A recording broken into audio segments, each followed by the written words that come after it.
She reached up to the sky of stars and caught the red-hot light of the North Star.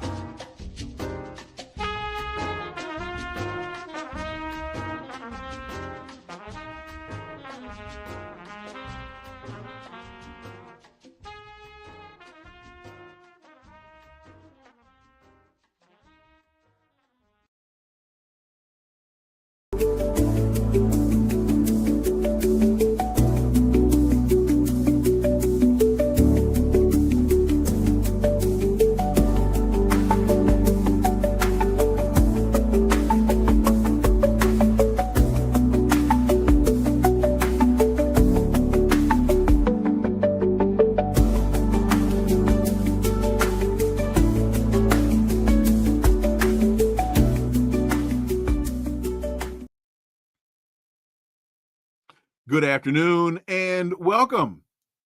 You know, on June 21st, 1788, almost 237 years ago, New Hampshire became the 9th state to ratify the U.S. Constitution, officially establishing the framework and operating structure for the U.S. government. The Constitution established 3 co-equal branches of government through the concept of separation of powers: the legislative branch, the executive branch, and the judiciary. Co-equal, each branch being able to offset the powers of the other branches through what we know as checks and balances. President Trump's border czar, Tom Homan, said yesterday regarding the issue of deporting Venezuelan immigrants, quote, "We are going to make this country safe again. I'm proud to be part of this administration. We're not stopping. I don't care what the judges think. We're coming." Are we in the midst of a constitutional crisis? Let's connect some dots and find out.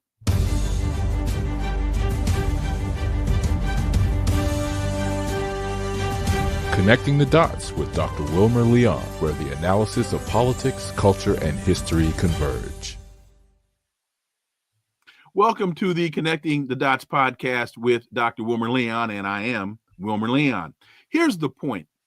We have a tendency to view current events as though they occur in a vacuum, failing to understand the broader historic context in which most events take place. During each episode, my guests and I have probing, provocative, and in-depth discussions that connect the dots between these events and the broader historic context in which they occur, thus enabling you to better understand and analyze the events that are impacting the global village in which we live. On today's episode, the issue before us is, as the president ignores the rulings from judges, calls for judges to be impeached, and tries to govern via diktat, fiat, and executive order, is America in the midst of a constitutional crisis? For this discussion, my guest is a former foreign correspondent for the Washington Post. His new book is entitled Class War in America: How the Elites Divide the Nation by Asking, Are you a worker or are you white?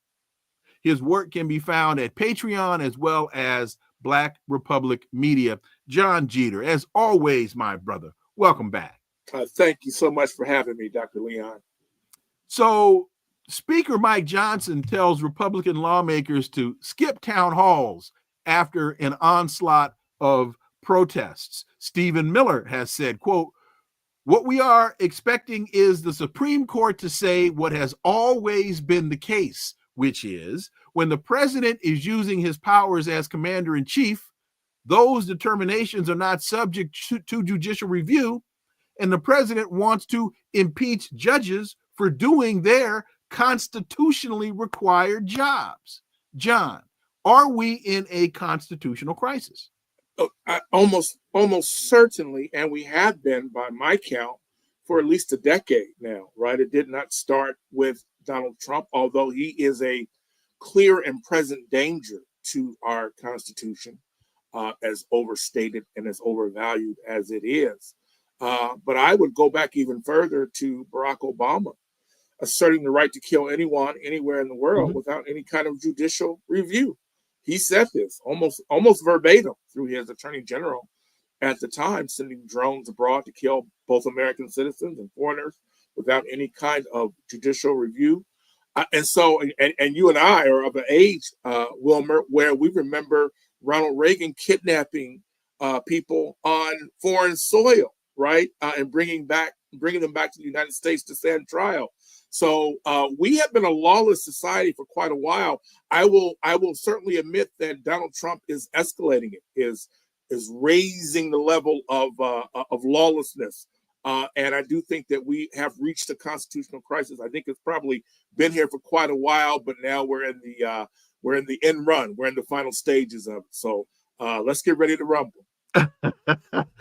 Peggy Parks Miller, thank you for that super sticker. Let's take a couple of these things, unpack a little bit of this knapsack. Stephen Miller, we are expecting is the Supreme Court to say what has always been the case, which is when the president is using his powers as commander in chief, those determinations are not subject to judicial review. Well, the first thing somebody probably needs to explain to Stephen Miller, John, is America is not at war. Congress has not declared war.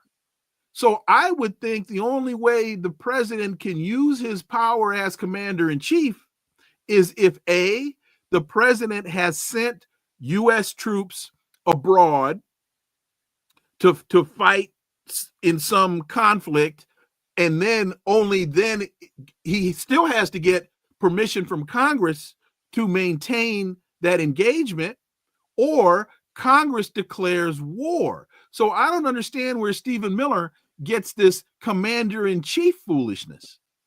Well, very much like the Obama administration, they think, and not without some justification, they think that the American people are stupid. And so they launch these test balloons, these trial balloons, to see how we respond, and really more specifically to see how the Democratic Party will respond, right? That is their real goals, to see if the Democratic Party will be, as you have said, as you have stated it so well, will they step up and become an opposition party as opposed to just a minority party? So far, they have not. And I think they're going to feel the consequences of that as we move forward and the American people begin to tire of Donald Trump. I am increasingly of the opinion, and I've said this on record, I can't predict the future, but I'm not at all convinced that Donald Trump is going to survive his 4 years in office. And I mean that in a political sense, not in a physical sense. I just think that he has overestimated his appeal. This talk of annexing Canada and annexing the Panama Canal, no one really cares about that as long as the cost of eggs are so high. I wish the Democrats would start to understand this and start to actually fight for the American people. But so far, they seem to be cowed and sitting in their corner and repeating the same line they used during the presidential campaign, which is, watch out for Trump, without ever stating what they want to do, what they're willing to do, how they're willing to fight for the American people and for our democracy, such as it is these days. You use the word trial balloon, and I'm going to lay out a couple of things. I'm going to try to connect some dots here, and I really want to hear your opinion on this. So Donald Trump attacks birthright citizenship. Okay, that's the first dot. He attacks birthright citizenship. And we know that then Africans in America became American citizens through the 14th Amendment and birthright citizenship. That's why it was written, was to primarily make our ancestors American citizens, right? Yeah. Okay. So then Donald Trump decides to ignore a judge's order and deport Venezuelans, not to Venezuela, but to El Salvador, and pays the El Salvadorian government $6 million to take them. He doesn't deport them to Venezuela, he deports them to El Salvador.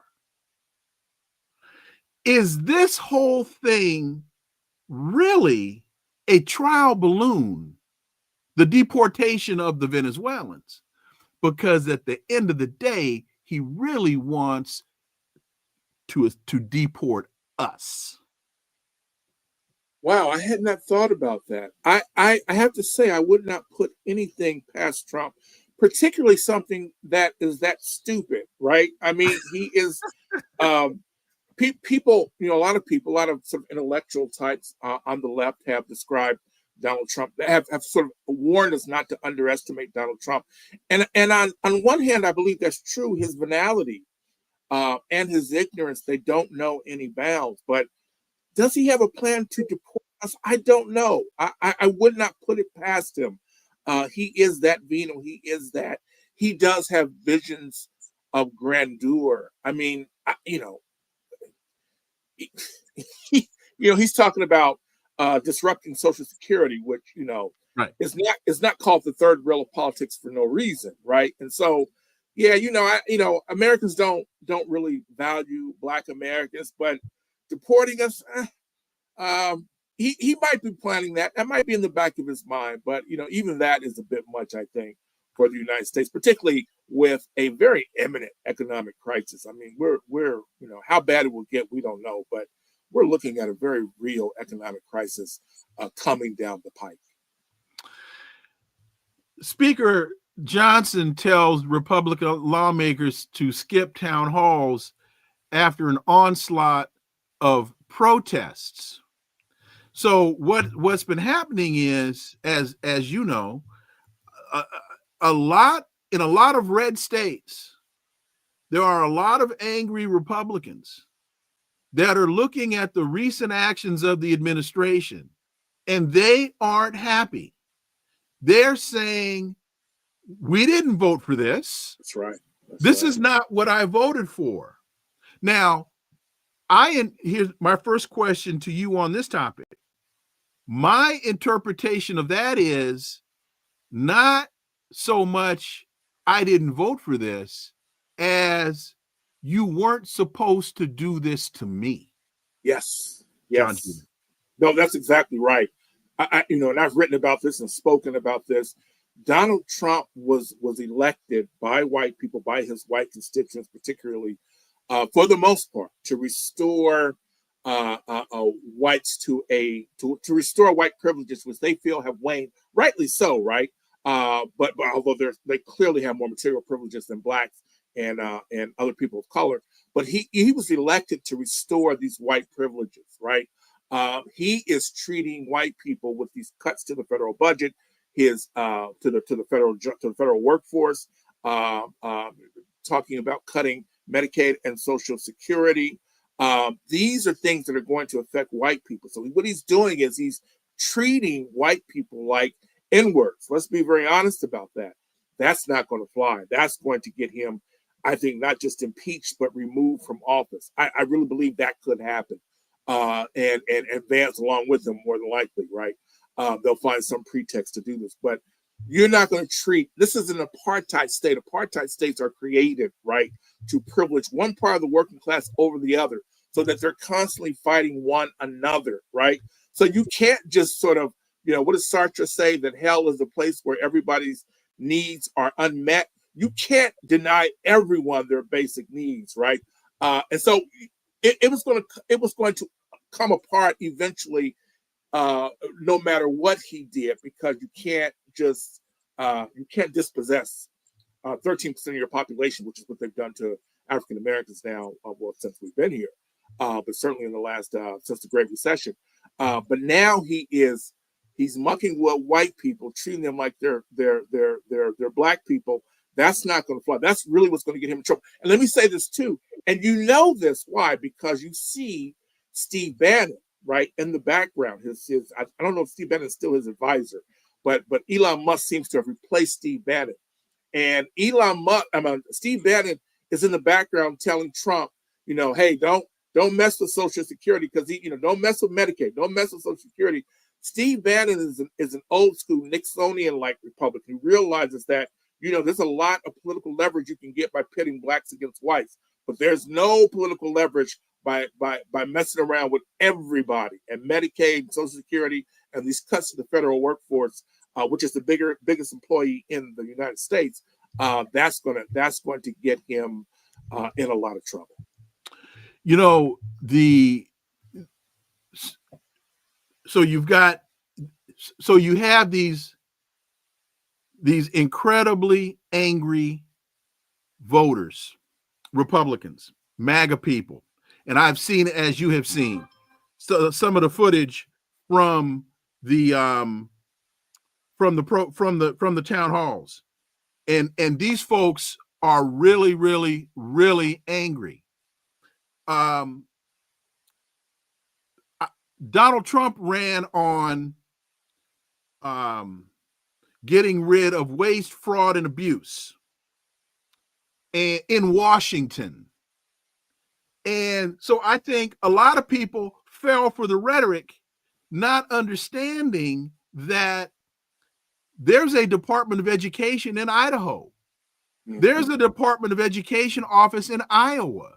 There's a Social Security office in Nebraska.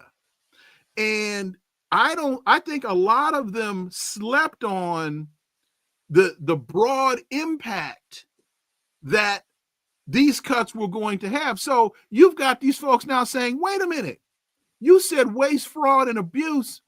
My wife works for the Department of Education in Nebraska.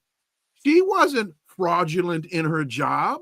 Wait a minute, my daughter just got fired from the Veterans Administration in Wyoming.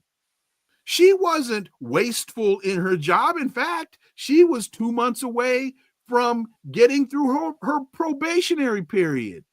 You weren't supposed to shoot at us. You're supposed to shoot at them. And now they're finding out everybody's on the firing line. Yeah, no doubt about it. I wonder if this is not Elon Musk's impact on the campaign and their strategy, that Trump understood the sort of racialized component of his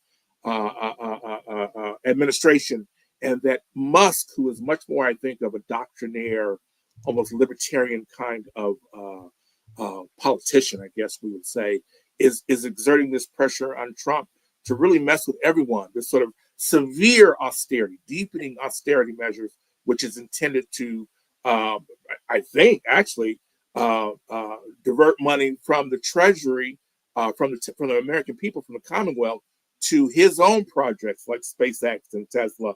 Although that Tesla thing, it looks like it's in the dumpster at this point.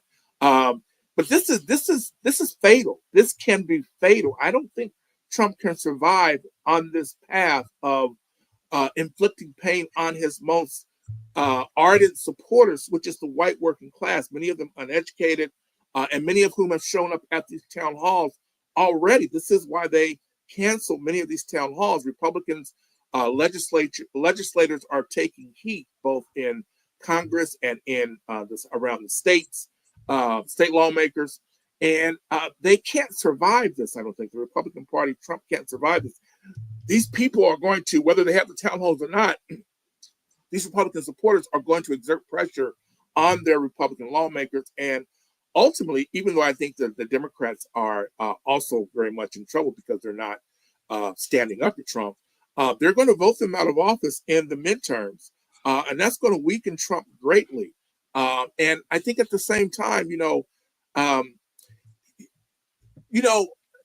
this is a I don't want to get too oblique with this, but this is a theory that anti-colonialists, people who study Frantz Fanon and other decolonizing intellectuals, we understand that the pain that the settler colonialism inflicts on its racialized subjects, right?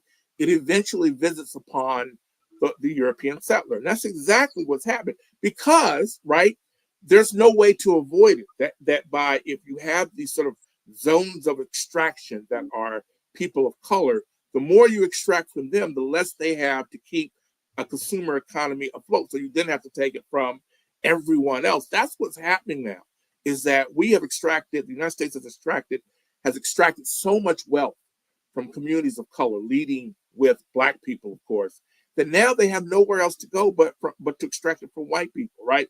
I don't think most white people, most Europeans understand it. Some do, but most don't understand it. It's, in other words, this whole idea of neoliberalism, right, of lowering wages, it was inoperative from the start, and now we're seeing it culminate and climax in disaster and catastrophe. That's what we're headed for. Cherie, you asked, what did Obama's preacher who married Michelle and Barack have to say? You talk about the Reverend Jeremiah Wright in Chicago. That's going to take us a bit far afield. Let me just suggest, I wrote a piece back in 2008 called The Reverend Jeremiah Wright and the Audacity of Truth. Let me suggest you search on that and see if that answers your question. The Reverend Jeremiah Wright and the Audacity of Truth. And in fact, I want to say that at the time, the wonderful political scientist Mac Jones said that piece was one of the best pieces he had read on that particular issue. So if you can find that piece, The Reverend Jeremiah Wright and the Audacity of Truth, I wrote that in 2008. That might answer your question. You know, you mentioned Steve Bannon, and John, Steve Bannon recently did an interview with Chris Cuomo on News Nation, and he's claiming that supporters of Trump, the MAGA crew, they're laying the groundwork for a Trump third term. I just saw this yesterday, that they're laying the groundwork for and when you take that idea, you look at his total dismissal, Trump's total dismissal of the judiciary branch, talking about impeaching judges, and we don't care what judges say. Not that he would be, and Steve Bannon talking about one of their whole missions is the deconstruction of the administrative state. That statement by Bannon does not surprise me. It doesn't surprise me, but I would say this: if Steve Bannon were to give me a call, which I think is probably doubtful, I would say, well, man, if you want Trump to have a third term, you better get these egg prices down pretty quick, right? People, look, man, you know, it's very much like Fidel Castro. I think Nasser said this too, before Che Guevara went into the jungles of Bolivia to start this revolution, you know, and he's going into Bolivia, which at that time I think was one of the poorest countries, still probably one of the poorest countries in the world. And Che Guevara went and he's, you know, telling the people about revolution, you know, rightly so. But he didn't have any beans in the back of his, right. He didn't. You have to meet. You have to, You have to meet the people's material needs, and everyone who's serious about revolution or counter-revolution understands that you have to meet the people's material needs. Utility prices are rising, egg prices are rising, food. The grocery store is a house of horrors these days, right? And that's for everybody, black or white. And so, you know, Trump, he needs a reckoning. He needs to come to Jesus one way or another. I mean, Trump doesn't even understand how to run an apartheid state, right? Like, he doesn't even understand the basic nature of an apartheid state, let alone a post-industrial state that is coming apart at the seams in a way that we've never seen before in American history. So, Bannon and anyone who thinks that Trump is going to have a third term, they should really be focused on this term and surviving it, because at this rate, I just don't see 4 years of Trump coming to any kind of realization. Now, connecting the dots, Che Guevara learned you have to meet the material needs of the people and meet the people where they are. Learn the hard way, yeah.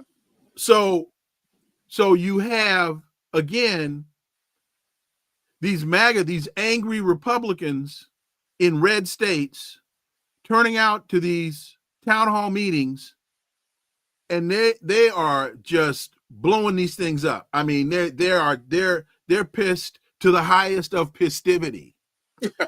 and so Donald Trump says, Oh, ignore them. They're paid protesters. What does Mike Johnson do? Of course, he parrots the puppet master and says, oh, these are paid protesters. Hakeem Jeffries comes out and says, paid protesters? We don't have to pay protesters. The people are with us. Hakeem, who's with you? Right. If the people were, yeah. The recent NBC polls show the Democrats' approval rating is the lowest since 1990. Wow. 27% favorability rating of not Democrats, of registered voters polled. 27% approval rating. So I tie this to the Che Guevara issue about you've got to meet the material needs because the Democrats aren't offering anything. Any antidote. That's right. And this gets back to the original question about a constitutional crisis, right? We are approaching a constitutional crisis. I think I was watching an interview. I think it might have been ProPublica. They did an interview in California's Central Valley. And they interviewed actually a former farm worker, retired farm worker. In Imperial Valley, California. It might have been, yeah. And she was retired and she had voted for Trump. She said mostly because of the abortion issue. She was against abortion. But they were talking about cutting her Medicaid. She can't survive without her Medicaid, right? And the rising drug prices, which Trump is inflicting by deregulating the pharmaceutical industry. And she's saying, well, I didn't vote for Trump to do these things, right? And the interviewer asked her, it was a terrible interview, but he did ask her. He said, so if the election was held today, would you vote for Vice President Harris? She said, absolutely not. I just wouldn't vote. That's what the Democrats have to contend with. And that I think, we talk about a constitutional crisis. I think we have to look at the feasibility, the credibility of a presidential race. The midterms, I think we're going to see it first, but particularly in 2028, I don't know who the Democrats can put up that can gin up a real turnout. In other words, they're not going to put up Bernie Sanders, and he might struggle now with his record. They're not going to put up AOC. I think they're probably going to put up someone like Gavin Newsom, maybe Maryland Governor Wes Moore. And the problem is that neither one of those people can gin up enthusiasm among the progressive base, the working class base, and particularly the black base. And don't forget the governor of Michigan. That was the governor of Michigan. Yes. Gretchen Whitmer. Whitmer, yeah, who I think would be a disaster. Well, they'd all be a disaster. But the real point is it really an election if no one comes out to vote? And I do think the turnout is going to become more and more of a question mark and more of an issue in terms of defining, is our democracy working if nobody comes out to vote? And they're not coming out to vote because none of the candidates represents their views. That's the real constitutional crisis that we're approaching. I hope that within the next 3 years, the people can start to organize. You're starting to see it, but I hope the people can start to organize and to address that issue and to get people on the ballot who represent our needs. I guess it's wishful thinking, but it's also historical, right? At our lowest point, which we are very near, people start to move differently. So I'm hoping that will happen. But that's really the constitutional crisis that we have to deal with, which is that we don't have anyone in office. We don't have anyone running for office, really, who is responsive to the needs of the people. And I mean the 99% who draw paychecks for a living. You mentioned this field worker in Imperial Valley, California, who needs her Medicare. And the African-American community needs to pay very close attention to this because Social Security, I want to say the number is about 32 or 33% of African-Americans have Social Security as their sole means of retirement income. Let me change that. Primary has Social Security as their primary, because I'm sure they're hustling here and there on the back end. And I don't mean that in a derogatory manner. Oh, no, not at all. So if you have 32 or 33% of African Americans whose primary source of sustenance is Social Security, the average Social Security payment is around $1,900 a month. That's $22,800 a year. If my math in my head is right. I went to Catholic school, I think it is. That's $22,800 a year. That's below the poverty level. Yeah. The poverty level is about 28,000.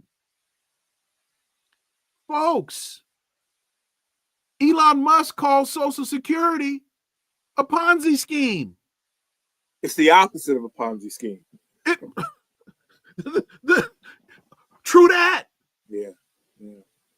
Folks. So, and again, Hakeem, and I want to reiterate this point, Hakeem Jeffrey says the people are with us. The mistake he's making is the ire that is being displayed by all of those people that are showing up at these town halls and yelling at their elected representatives saying, do your job. Do your job. This is what they're screaming. Yeah, we sent you to Washington to represent. Hakeem, you are, as a party, not you personally, but even you personally, aren't offering these. Why not propose legislation to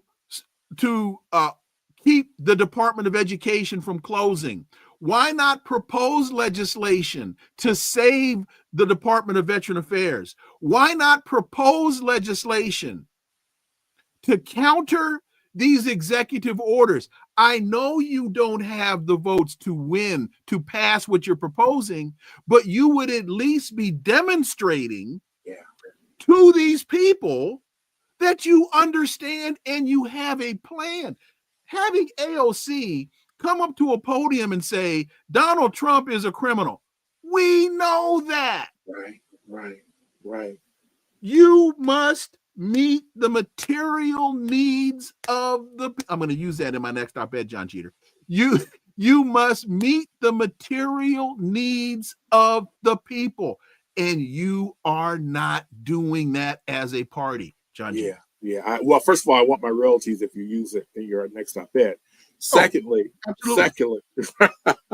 no, you're exactly right. The Democrats, I don't think, I think it's apt that we're having this conversation a few days after the passing of George Foreman, who famously lost in the fight against Muhammad Ali in the Congo, where Ali went on the rope-a-dope. And I think you might be more familiar with boxing than I am, but all of my friends who were in boxing, or at least boxed a little bit when we were all young, they always tell me the hardest punch is the one you never see coming.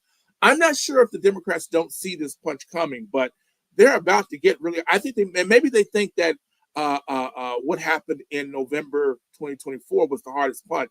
I think there's a much harder punch coming, which is that the American people are going to turn from Trump, but not towards the Democrats, who aren't a viable answer to our problems. I think we're going to see that in a very real way. I don't see, for instance, Gavin Newsom being the next president. I don't see Wes Moore, who is passing legislation to crack down on a crime wave in Baltimore that does not exist. Right? I mean, he's doing what Reagan did, 40 years ago, and we don't even have the crime wave to justify it, right? We had a crime wave at least in the 80s and early 90s. So you've got these Democrats who support, and what was it with the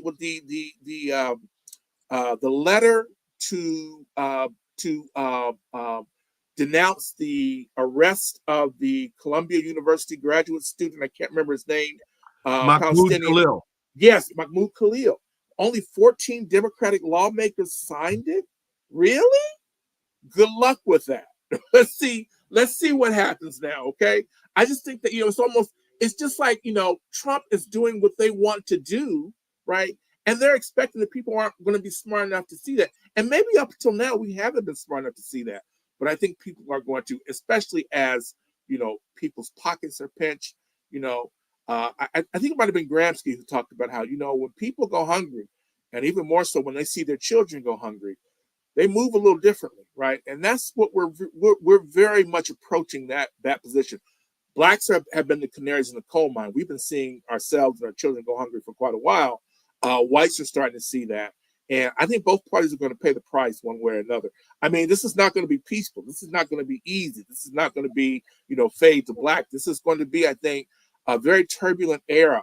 And I'm saying that advisedly, understanding American history. This is going to be a very turbulent era in American history. I don't know how it ends, right?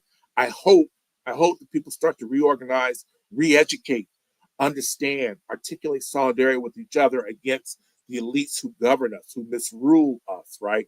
But I'm not at all convinced that's going to happen. But at least I hope we show up to fight, right? I hope at least, I guess, getting back to the George Foreman, Muhammad Ali metaphor, that we come off the ropes, right, and start swinging. I hope that's what happens.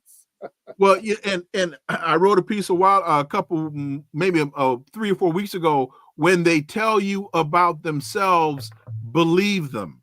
Yes. And one of the elements of that piece had to do with, I used the analogy of we've seen this movie before. And the real interesting element of that is we're not on, I use the analogy of the Rocky Horror Picture Show. Not only are we watching the film, but we're in the film at the same time. That's right. That's right. So when you listen to the Democrats now, they're doing the same dumb things they did during the Kamala Harris campaign. She offered nothing. And as we talked about a little earlier with Bernie Sanders and AOC, folks, we've seen what the Democrats have done to Bernie Sanders twice. He's the bell cow. He's the sheepdog. He's the one that's supposed to herd the Democrats into line, and then the Democrats turn on him at the very end, thinking that now he's brought the people to them, that they will then be able to turn those people into votes. And they're talking about the oligarchs. Tell me this, your thoughts here. They're talking about the oligarchs. They're talking about the control of a small group of elite, but they're not talking about the kleptocrats. They're not talking about Donald Trump is selling Teslas on the lawn of the White House. Right. Donald Trump has created his own cryptocurrency. They're not talking about how those oligarchs are stealing from the American people. That's what a kleptocracy is. When your politicians steal from you. John, Bernie isn't, at least he's not using the language. Yeah, I think if Trump does end up serving 4 years, I do believe, and I did not vote for Kamala Harris, I do believe that it's possible that he might be the worst president in our lifetime. I think that is very possible if he serves out his term, right? That designation has already been, the votes are in. Hang on a second. I would not argue. I would not argue. Independent government surveys have shown right. that 9 out of 10. no, 15 out of 12. Right. Dentists surveyed. Right. Yeah, I wouldn't argue with anyone, although I still think it was imperative that people not elect Kamala Harris a genocide. Maybe Andrew Johnson. Yeah, he was pretty bad. He might be worse. It's neck and neck, though. But I will say this, though. You can't talk about the oligarchs without talking about what Barack Obama did in the subprime mortgage crisis. Correct. Where he really ruined the economy. It had been hurt, harm over the years, but Barack Obama had a chance to reinvigorate the U.S. economy by doing what presidents and heads of state have always done to address asset bubbles, which is that you shave off a portion of the debt because it is onerous and people can't Mhm. pay it.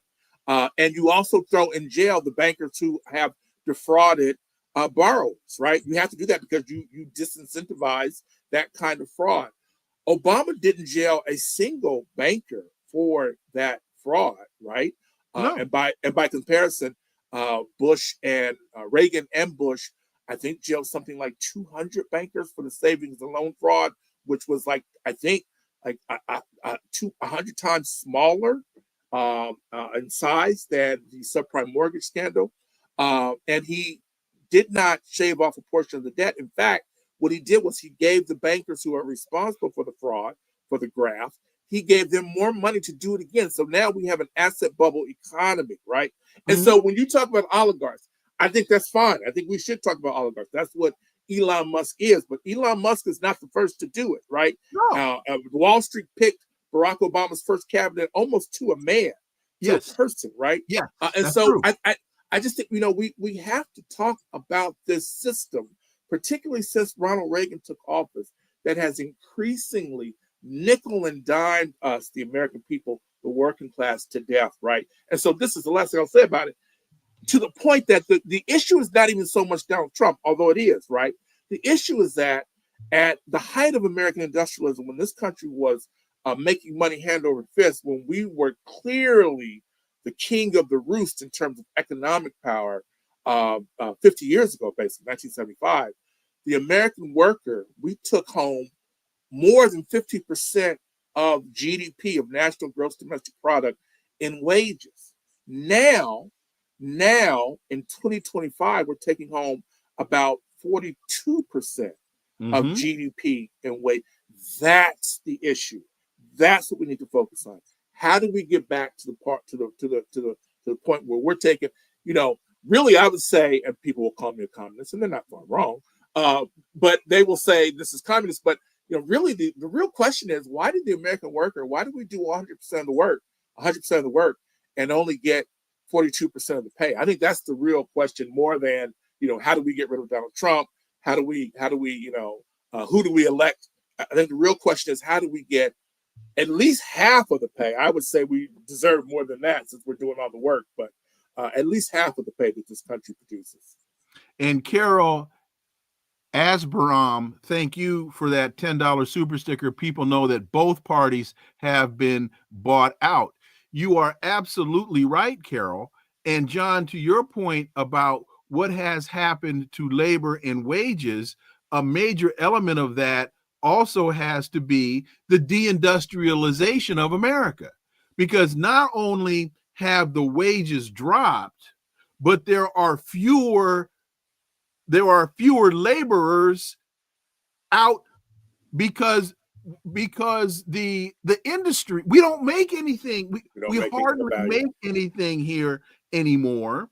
So you have fewer people making less money.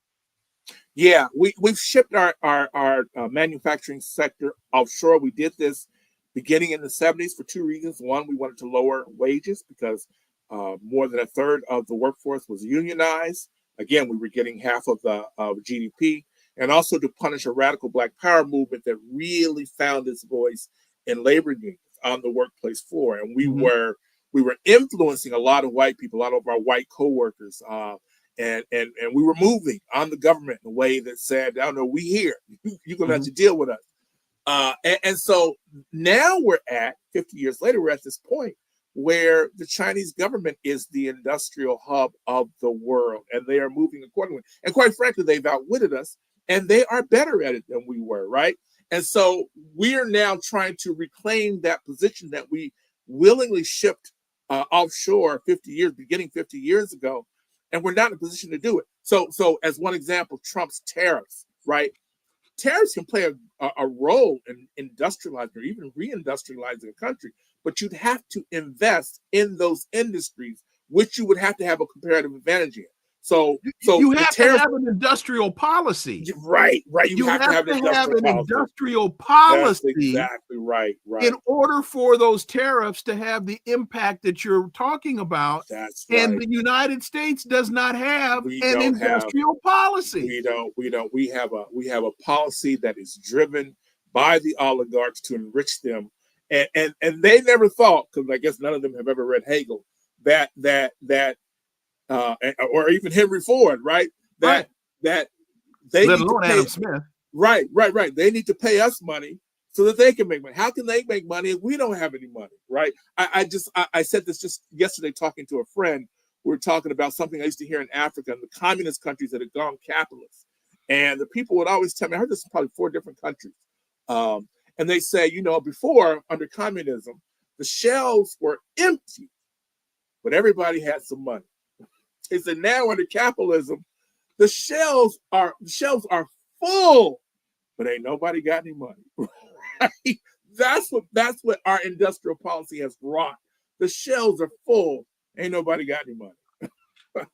And don't gloss over that Henry Ford point, because a lot of people need to understand that one of the things that Henry Ford realized, I think fairly early in the game, was that he had to raise the salary of his employees. Why?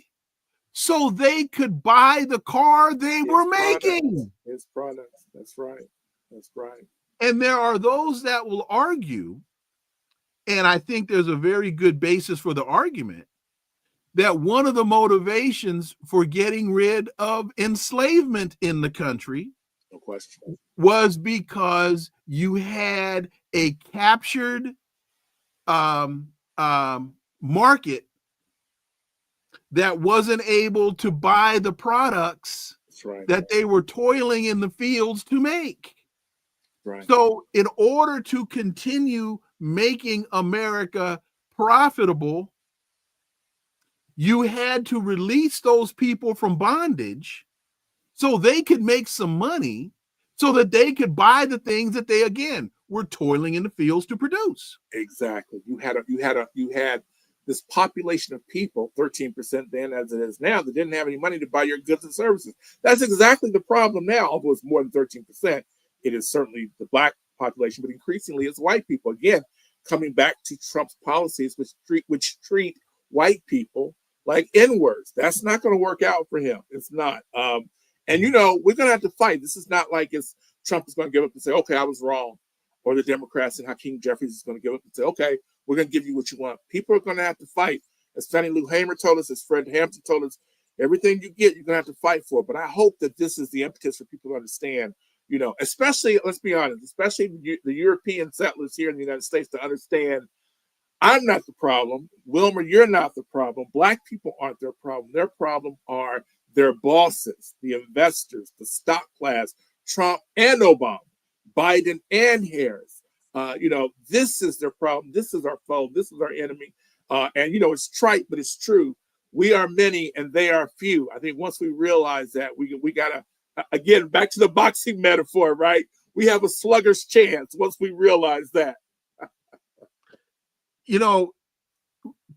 I think this also went by a number of people, because as Steve Bannon talked about flooding the zone, he said, we have to put so much stuff out there that people don't know which way to turn, and they don't know what to fight. As Gil Scott-Heron said, nobody's fighting because nobody knows what to save. One of the first things that Steve Bannon did, one of the first things that Donald Trump did in this new administration was he fired the inspector generals in the agencies, in the government agencies. He fired the cop on the beat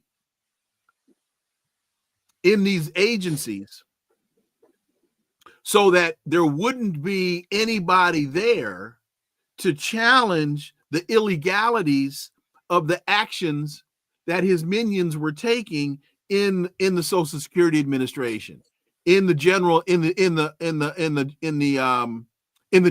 the General Services Administration, so on and so on and so on. So that's one area of attack.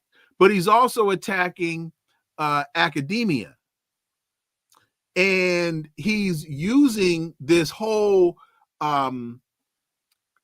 fiction of anti-Semitism as the rationale and the justification or the entree into attacking academia. So much so that it was reported today or yesterday that Trump is now demanding colleges name protesters and their nationalities. The demand for student information has come after the administration promised to deport non-citizens who participated in what it's called pro-jihadist protests.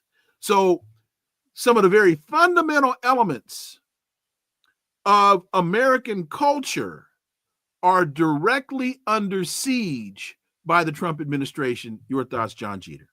Yes, and the institutions of higher learning, really the moment when Columbia University last week said that it had capitulated to Trump's demands, which are ridiculous, right? Right.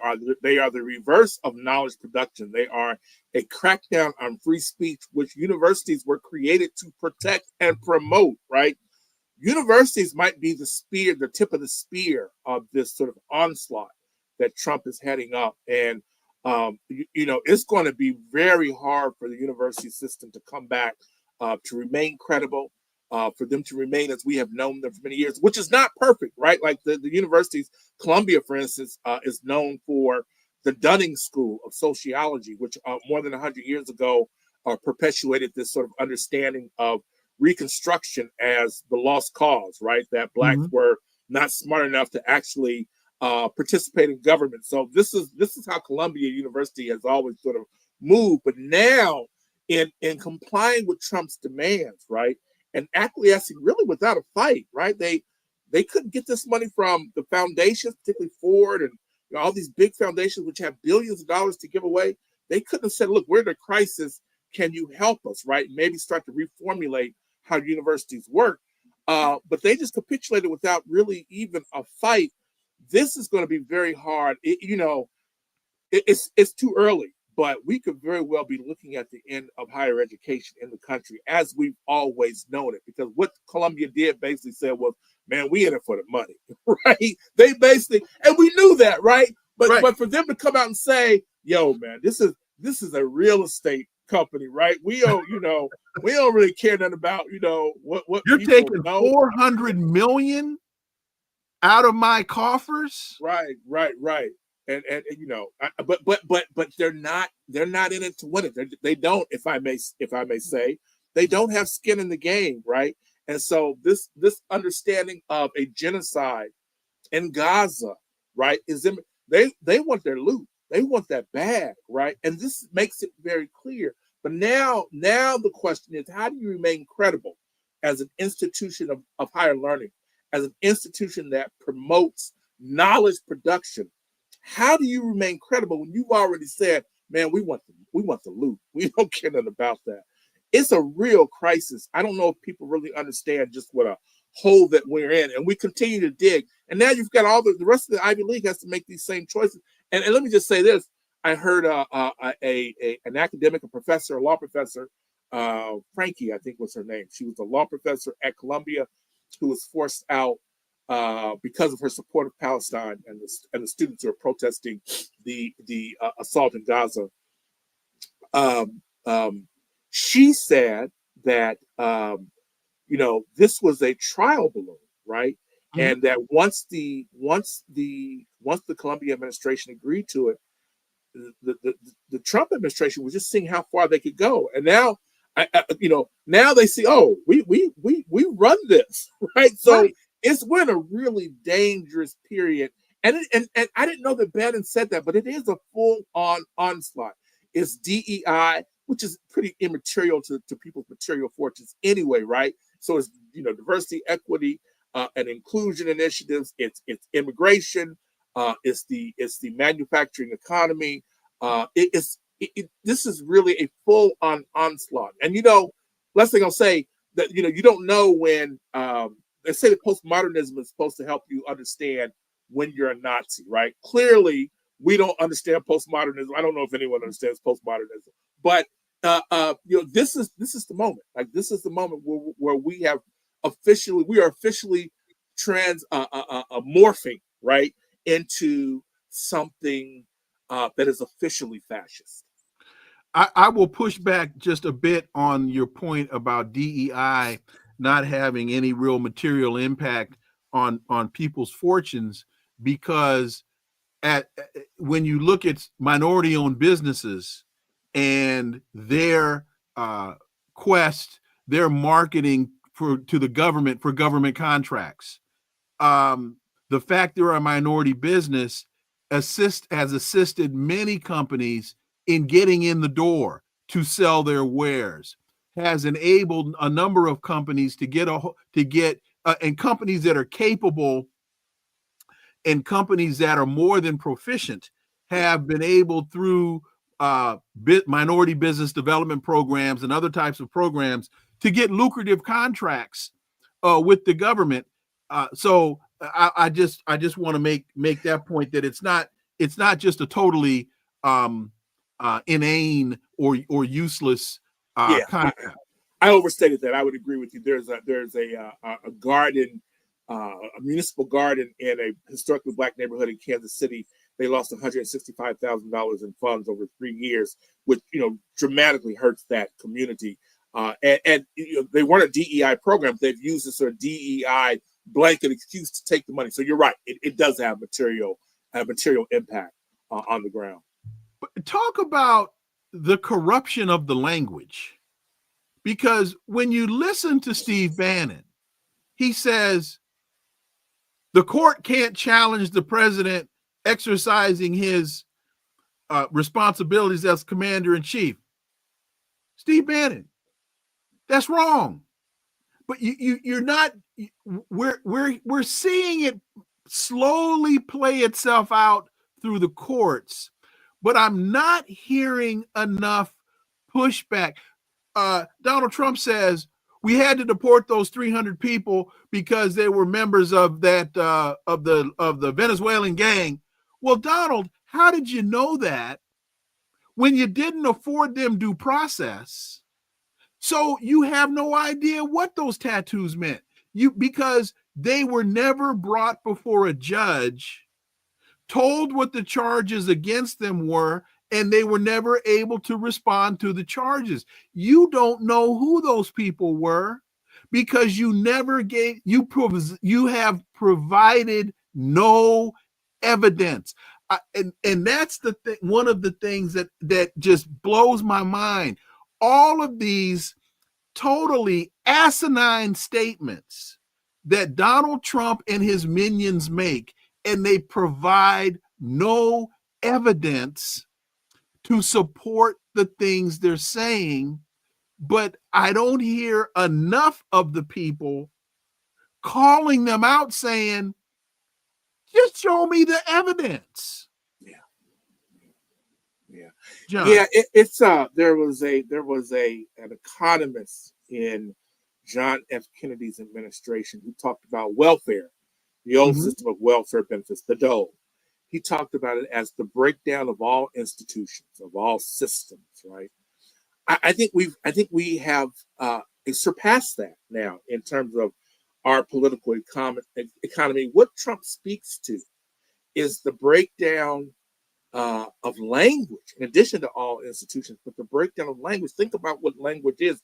Language is how you think. You think in words, right? You express your ideas. You communicate your ideas to other people in words. That has been, I am a writer, although some would dispute that. I am a writer, and an excellent one. I will never dispute that. Well, thank you. I appreciate it. I've got some bosses who would disagree with you probably, but former bosses. But they say to a hammer, every problem looks like a nail. But I have seen this coming in some ways, for over 30 years, just the devaluation of language and words and writing in our schools, in the workplace. I worked for a brief time for the California Nurses Association, the labor union known as Progressive. And one of the things that many of the nurses complained about were software programs that were coming into vogue. And this is 10 years ago, so they might be very prevalent now. But programs where they were required to say, the patient had a sleepless night, he did this, he did that. They were required to write this themselves. But increasingly, to save money or to not pay them as much, the hospital administrations were introducing this software which wrote it for them, that took all the data that was recorded by the medical devices and instruments, and it wrote this for them. And they were complaining that nurses were losing the ability to write, right? I think this is happening everywhere, right? Across the country. And you know, I know we're talking about Trump and politics, but I think it infects the entire culture, because as we lose the ability to use language in a way to communicate, right? I think our rulers, the ruling class, takes advantage of that. And Trump speaks of this, and he may have overstepped his bounds. I think he might have overstepped. He might have overstated Yes. just how dumb we are. But he is dumbing down his communication because he doesn't think it's necessary to speak frankly to us, right? And let me just end with this: listen, if you can, especially in African countries, to African leaders who speak in English, even those who aren't the greatest. I mean, the late Robert Mugabe was just such a eloquent, eloquent speaker, right? And yeah, you can say he was corrupt at the end, all that stuff, right?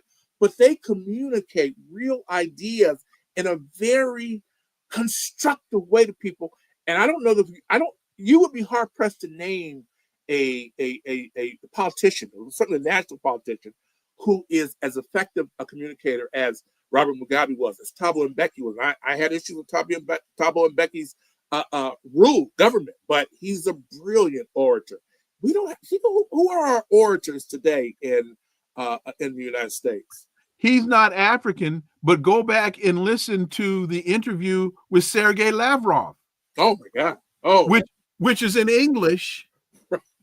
Oh man, they should put gravitas. They should put his picture by gravitas in the dictionary to describe gravitas. You can say what you want to say about Sergei Lavrov. He's a brilliant man. But that interview that he did with Napolitano and there were two other folks.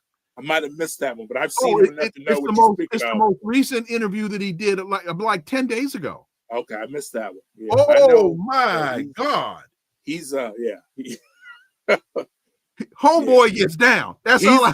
He's a real one, right? Lavrov is a real one. Mel W, thank you for that $5 super sticker. Robert Brown, thank you for that $10 super sticker. Greatly appreciate it. And we're getting to wrap this up. You know, as we look at the decline, what we've been talking about, the decline of our politicians, the decline of the language, I attribute a lot of this to Sarah Palin. Sarah Palin, in my opinion, made stupidity fashionable in the political realm. She made stupidity acceptable. She made it fashionable and chic, because here it is, a woman who was running to be the vice president of the United States, who, when asked, well, what papers do you read? She couldn't even say the Wasilla Frontiersman, which is the newspaper in Wasilla, Alaska. I know that. Right. And when Katie Couric, I think it was, asked her that question, the country didn't go, how dumb is she? Everybody attacked Katie Couric with the gotcha journalism. And so I think she paved the way for where we are today. Your thoughts? Yeah, no, I hadn't thought about that. That is a great point. That does seem to be the inflection point when we really just sort of accepted this sort of lesser form of expression from our politicians. I guess George Bush might have George W. Yeah, George W. might have introduced, but Sarah Palin took it to another level. That's very true. And that's and oddly enough, having heard you say that, you think that was also the moment when the empire was really hurting. The manufacturing economy had come apart. They were the recession had just happened. the Great Recession, and they were trying to keep this thing together, which is where they came up with Obama, right? A blackface on empire, right? And so it makes sense at the same time they would come up with Sarah Palin, right? Someone who, fairly attractive. I think some people thought she was attractive, right? To sort of articulate the needs of empire to a population that needed something else, right? Because this whole thing was spilling apart. So she was a messenger, a very flawed messenger, but by design. So that makes a lot of sense, actually. I like that comparison, that analogy. That it was. Well, thank you. Cherie doesn't seem to appreciate our brilliance. She says, Dr. Leon, Sarah Palin, really? Yeah, Sarah Palin, Cherie, and Cherie, I love you dearly.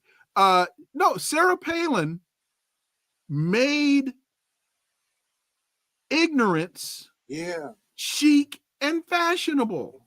Yeah.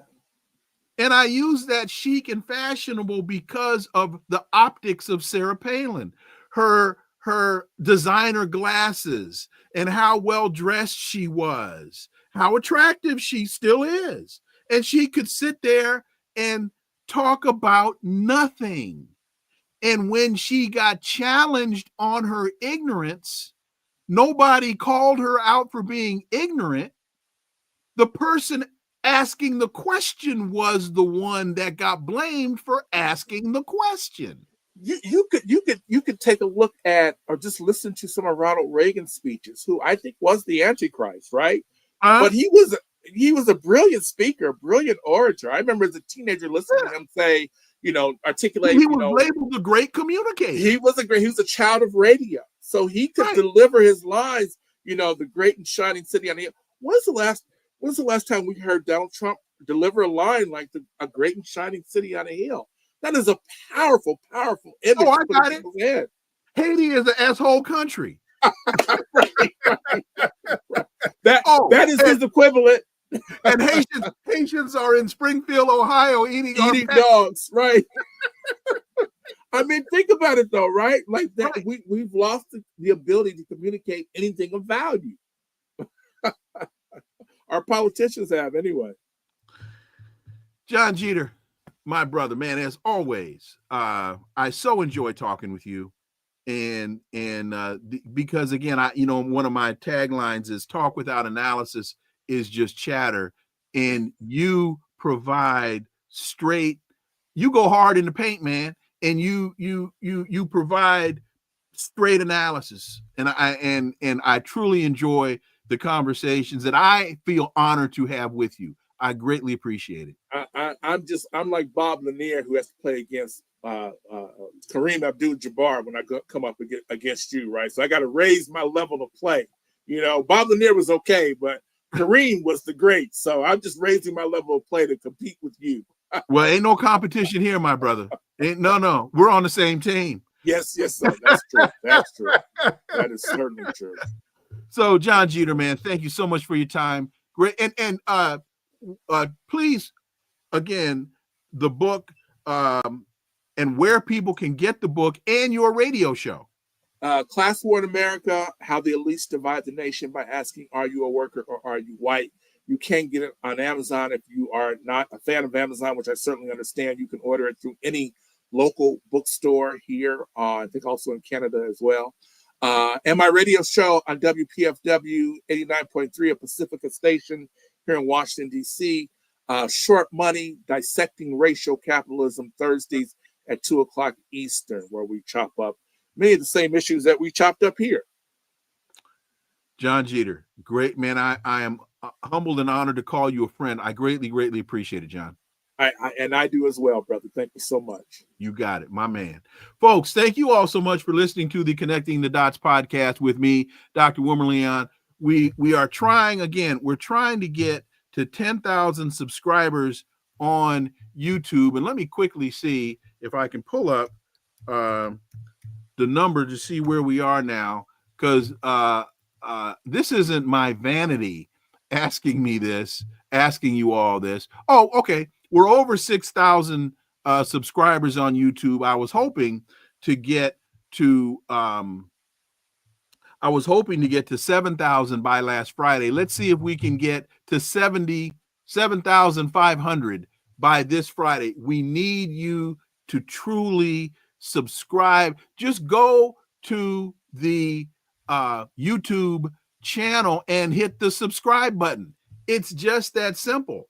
And also, I recommended this before. I'm going to recommend it again. Go to Frontline. There's a great interview with Steve Bannon on Frontline. It's called Zero Tolerance, the Steve Bannon interview. Zero Tolerance, the Steve Bannon interview. You all need to watch that interview if you can stomach it, because it's from 2019. He lays out very clearly what the Trump agenda is. He lays it out very clearly. And after listening to that interview, you sit back and you say, wow, we're in it. They're implementing this. This is exactly where we are and what they're doing. So again, folks, if you go to the YouTube channel and you click on the subscribe button and you get 3 of your friends to do the same, you will serve us well, because as I tell you all the time, we're doing this for you, but we cannot do this without you. Stay tuned for new episodes every week. Please follow and subscribe, leave a review, new episodes every day. Share the show, follow us on social media. All the links are below in the show description. And remember that this is where the analysis of politics, culture, and history converge.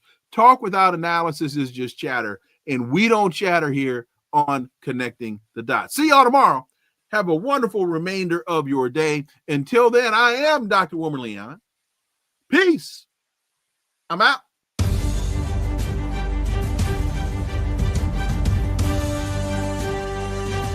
Connecting the Dots with Dr. Wilmer Leon, where the analysis of politics, culture, and history converge.